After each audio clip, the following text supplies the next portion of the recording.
So the first thing you do is obviously go to gravit.io.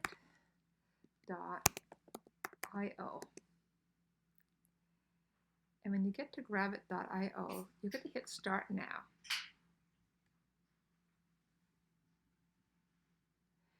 And it may ask you to log in. And if you do, I use my Google account to log in. And then you'll get to the area where you're ready to create your very first project. You're going to choose New Design. But before you hit Create, change the units to something that's going to work for you. I know a lot of people like to think in inches, so I'm going to change my units to inches. And I'm going to want a canvas that is fairly small, so maybe I'm going to start with a 5 by 5 inch canvas, and I'm going to hit Create. And that brings me to an area that's about 5 by 5 inches into a toolbar. And we'll talk a little bit about the toolbars and all the different tools as we need them. I'm going to have you notice that the canvas here is 5 by 5 inches. And when I click on it, I can tell here on the right, it says page 1, that the width is 5 inches and the height is 5 inches. If I decided that that was the wrong width or height, I could definitely change it here and make it 4 by 4, but 5 by 5 seems like a great place to start for creating an ornament. And I'm getting ready to start creating my ornament, or badge, or sun catcher. It's up to you. Because it's close to the holidays, I'm going to call this an ornament. My ornament is going to be a circle shape. So one of the things you'll notice is along the top, there are different tools, and one of them is the shape tool. I'm going to use the shape tool to draw an ellipse.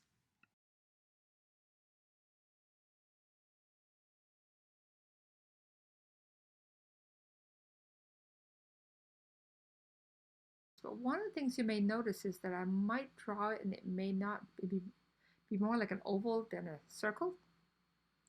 If you wanted a straight circle, you'd be better off, let me delete that one, to hold the Shift key down while you're drawing. But this time I'm going to hold the Shift key down, and notice that it draws it in proportion. The height and the width are the same. There's my very first shape. I'm going to use the arrow keys to move it up a little bit. And notice on the side, I've got the position, X and Y axis, but I also have the width and the height. So let's just say that I wanted this to be 3.5, and I knew that I wanted it to be 3.5 inches. I could also change the width and the height manually using the settings in this navigational on the right. So now I have a 3.5 by 3.5 circle. One thing I want you to notice is when you hover over it, a little red border appears. And that lets me know where the border of my circle is. We'll talk a little bit more about the fill and other pieces in a little while. The next thing I would like is one more circle. So there's a couple different ways you can do that. You could choose the shape tool and choose an ellipse. Or I could click on it and hit edit and duplicate.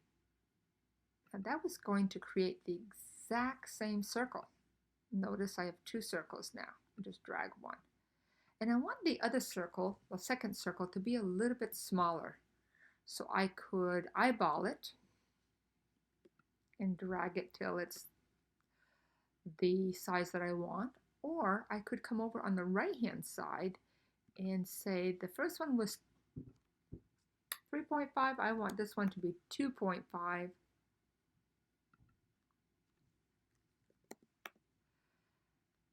Height and width. Oops, I have 2.9. I could tell that wasn't quite right. 2.5. So now I have 2 circles.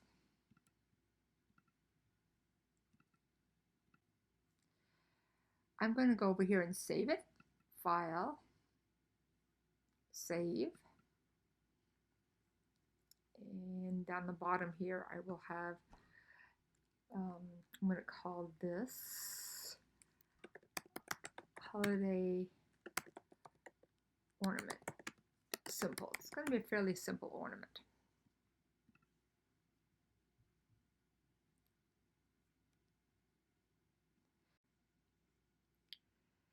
Okay, so take a look at the fact that we have 2 circles here.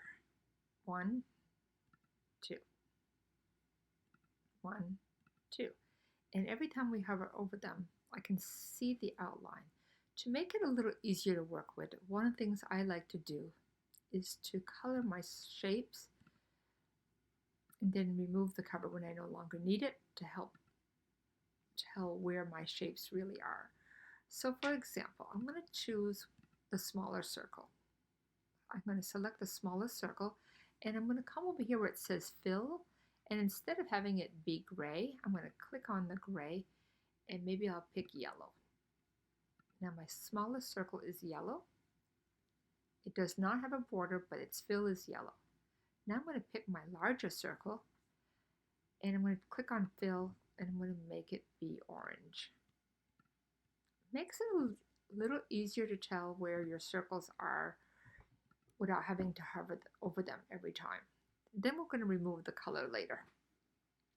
So now the next thing I'd like to do is to align these. So the smallest circle is inside the bigger circle and perfectly in the middle.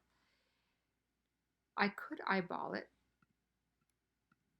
but I'm not as precise as the computer for doing this. So we're going to use these tools on the top over here.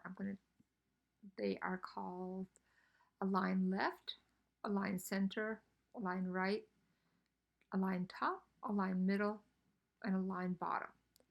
What we want to do is select 2 shapes. I'm going to select one and hold shift down to select the other. And then I'm going to come over here and hit align center. Now notice both shapes are aligned in the center, but we also want them aligned in the middle. So I'm going to click the both still selected. I'm going to click this and I'm going to choose align middle. Now both shapes are aligned perfectly across the middle and the center. So we've aligned both shapes, and now what I'd like to do is to cut the middle out of this shape. So the way we're going to do this is we're going to click on, select the middle shape and the top shape, and I'm holding shift. And I'm going to show you one other feature that's very helpful.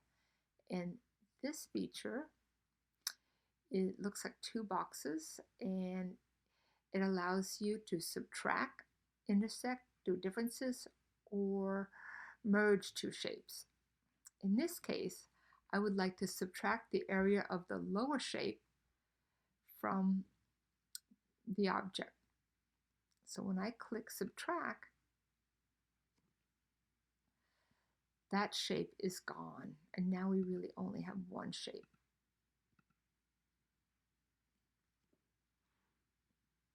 Now, I am going to undo both of this because I want to call your attention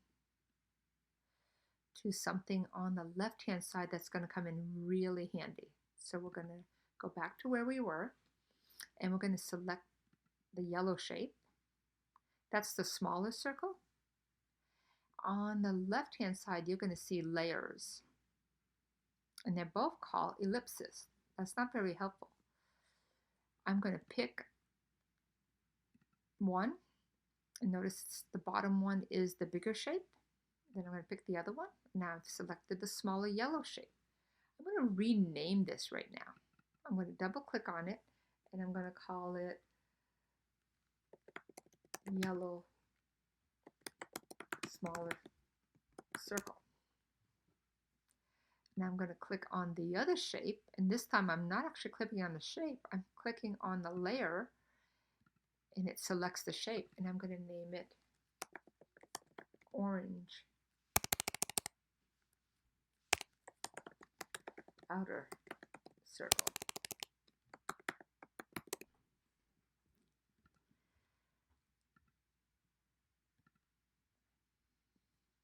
And that's going to help as we're moving things around.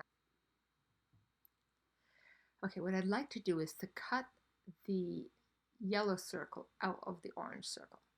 So I'm going to select both shapes. I can hold Shift. Notice they're both selected on the left-hand side. And when I come over to our tool that allows us to do this, now I'm going to come to Subtract. I'm going to click Subtract. And now the yellow shape is gone. The one that was laying on the top is gone. Notice that this has now been renamed Compound Shape. If I did the drop down arrow, I could see that this compound shape is made out of a yellow smaller circle and an orange outer circle. I like to rename my shapes, so I'm going to name this. I'm going to keep compound there to remind me that it's a compound shape, but now I'm going to call it Orange Ring. All right, we need another circle. I want a hole so that I could run a ribbon or some wire or some type of hook. And therefore, I'm going to go back to my circle, make sure that I've selected the shape tool, and I'm going to create a small ribbon hole. It's a small circle. And so to make sure that it's really even, I am going to go over here and maybe make it 0.25 by 0.25.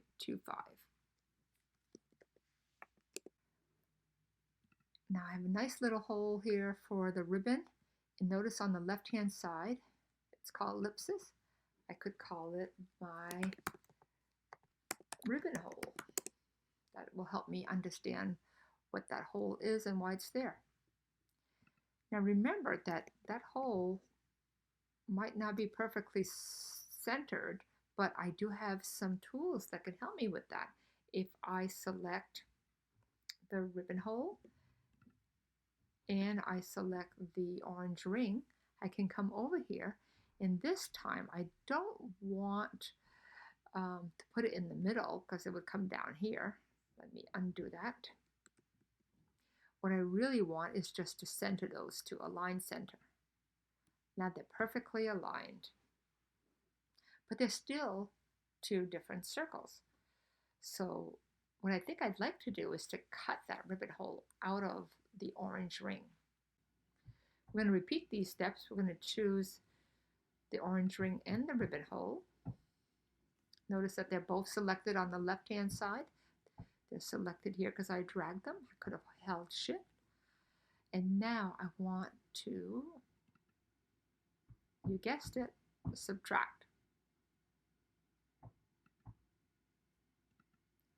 Now I'm back to compound shapes.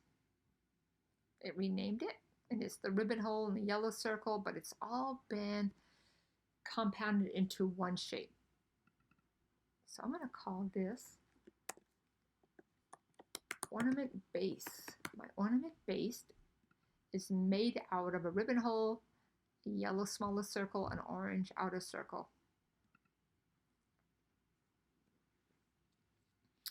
Looks pretty good.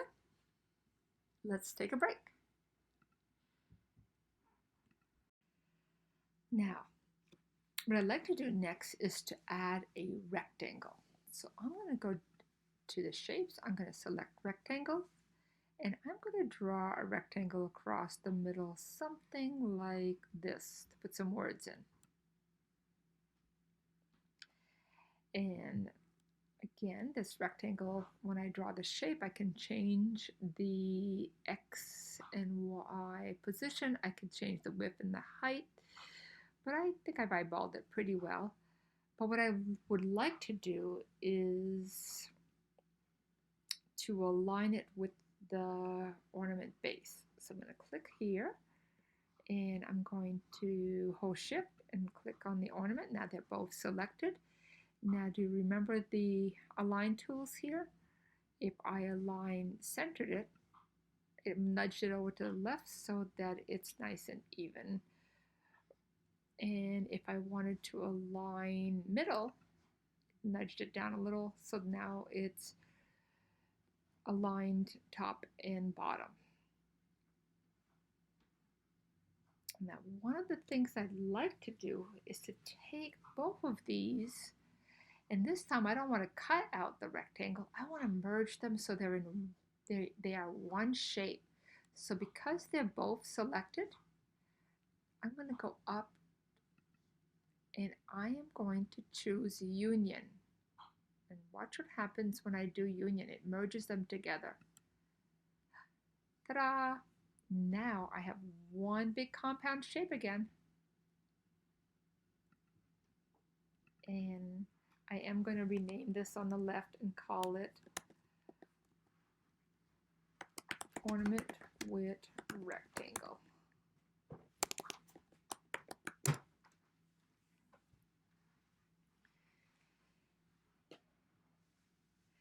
This will give me some space to write somebody's name or do something really fun here. I'm going to show you some of the ornaments that I've done before. And we're going to go with one with stars like this time. I'm going to put some stars in. So let's go back to Gravit. And let's click and notice that we do have stars as one of our shapes. Even though you may want to try other shapes, let's start with stars so we can practice, and then we can try some more intricate designs later. Now I'm going to draw a star.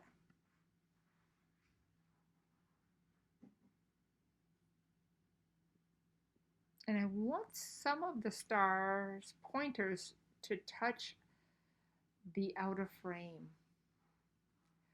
One of the things that's helpful in Gravit is this magnification, which in some software is called zoom. So I want to magnify this so I can see it better. I'm going to go and maybe magnify it to 200%. Now I can see much better. So this star wouldn't really look like a star because it's too much of an overlap here if it was all the same color. So I'm going to move it over here a little bit. And now I believe it would still look like a star if it was all orange. And if you really wanted to test that, you could click on your star, you could go to your fill, and you could make it orange. That kind of looks like a star. Looks pretty great, actually. You want some overlap here, but I'm going to make it a different color for a minute. Maybe I'll make it blue, it'll be easier to tell. And what I want is to have more than one star in my ornament. So I'm going to click on it. I'm going to go to Edit and hit Duplicate. There are two, but they're right on top of each other. So at this point, I can turn them because I can decide how I want them to look. Maybe a little further down.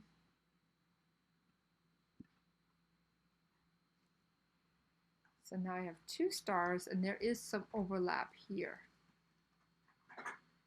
Just barely on some of these. But because they are touching, they will not pop out once I'm finished merging them. I think I'm going to do one more star. Remember how we did that? Edit, duplicate.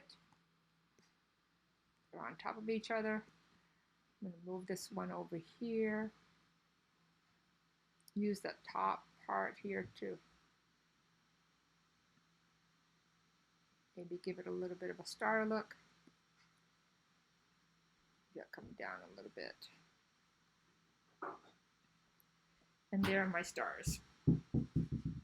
Now we can work with some more fancy designs in a little bit, but one of the things I would like to do now is to merge these three stars so they are one shape.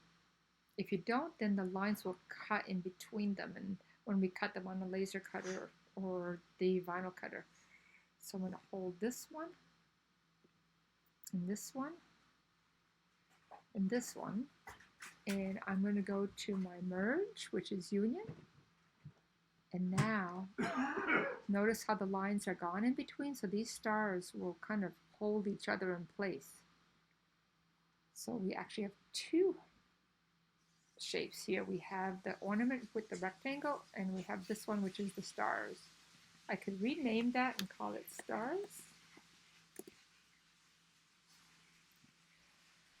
Now, if I would like to merge these, what I'm going to do is select this, hold the shift, select the ornament with the rectangle, and guess which tool will merge them?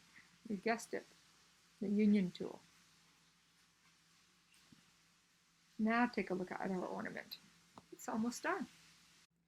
So now we have an ornament, but let's personalize it. One of the ways to personalize it is to be adding some text that we might want to cut out of this rectangle. So I'm going to grab the text tool, and I'm going to create a box,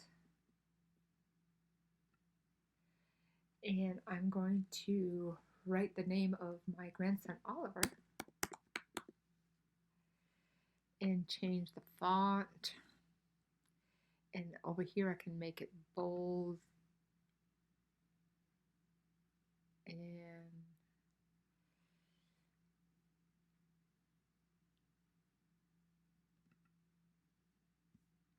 let's see if I can make, but that's too much. 60 is way too much. Let's try 36.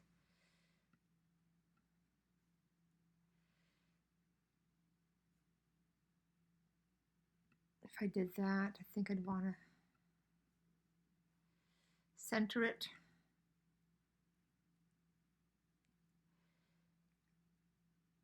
And now we want to also change it to a font style that will work if we're going to cut it out. And there aren't a lot of fonts that will work if you're going to cut it out, but I'm going to just show you one here.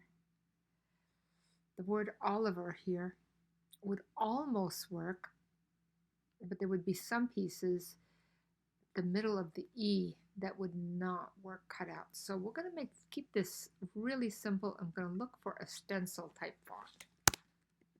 So what we're going to want to do is find a font that's a stencil font. I'm going to highlight this, and I did a little research ahead of time, and I found that Sarin Stencil was part of the fonts that Gravit had. Here it is. And this font does not have a bold, but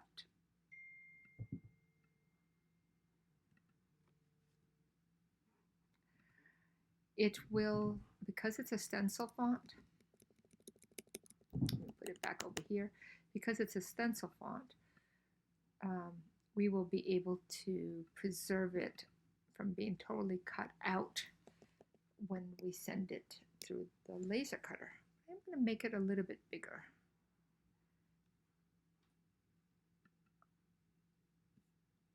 Let's try 48.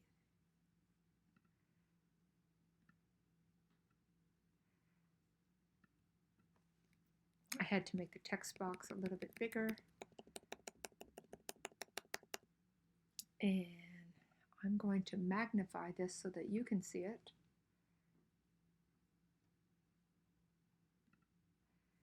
Notice that these little pieces are going to make it so that pieces pop out, but the E, for example, is going to have a break in it so that you can not totally lose the shape of the E. That's what a stencil font does, or a laser safe font. So now we have Oliver's name, but it is not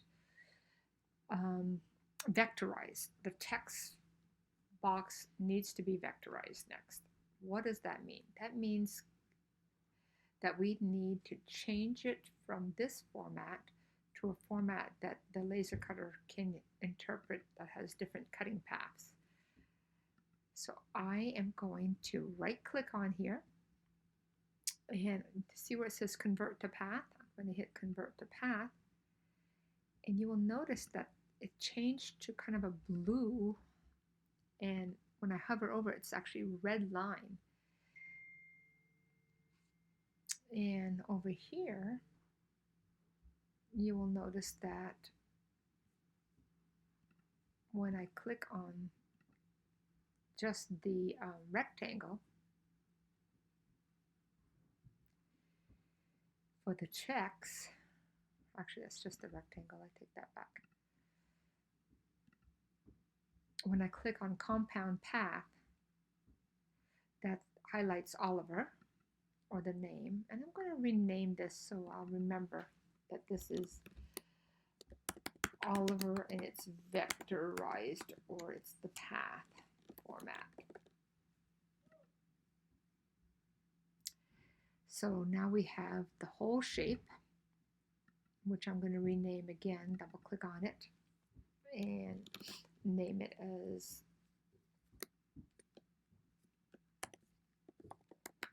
Ornament as a whole, but we still have the word Oliver. Now remember that we can cut things out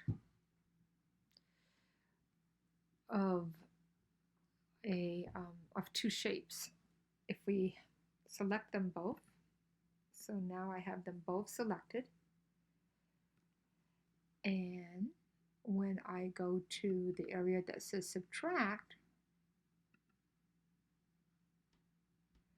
it subtracted the word Oliver from our shape. And there we go. We now have an ornament that's ready to print, or a badge that's ready to print.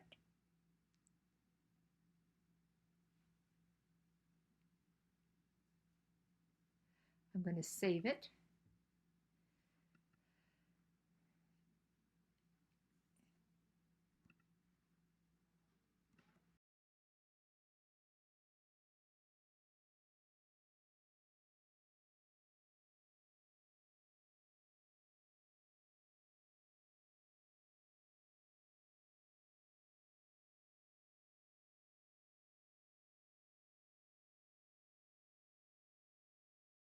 Now we have our whole ornament done, and we're going to export it so that it could be cut by a vinyl cutter or a laser cutter, or any tool that uses SVG graphics.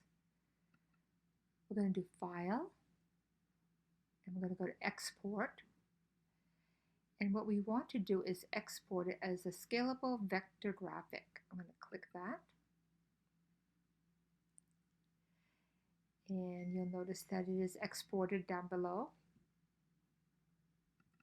And when I click on it, notice that the last part of the initial is .svg.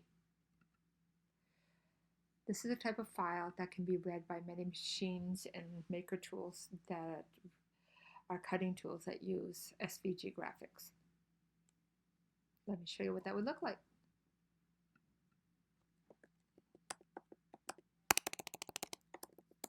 I'll go to my Glowforge.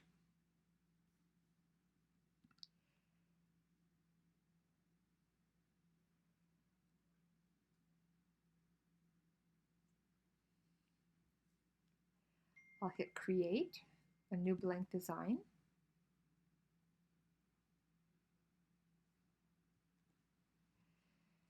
And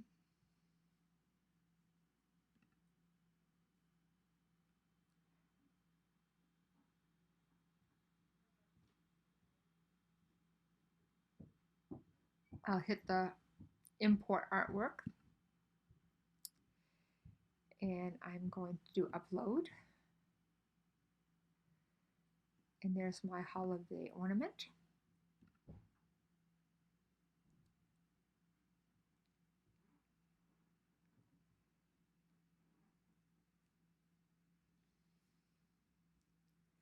And here we have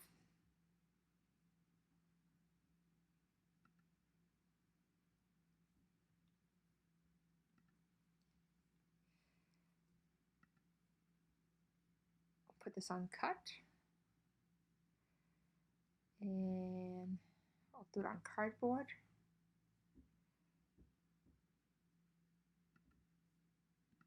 And here we have. I'm going to make it a little bit bigger.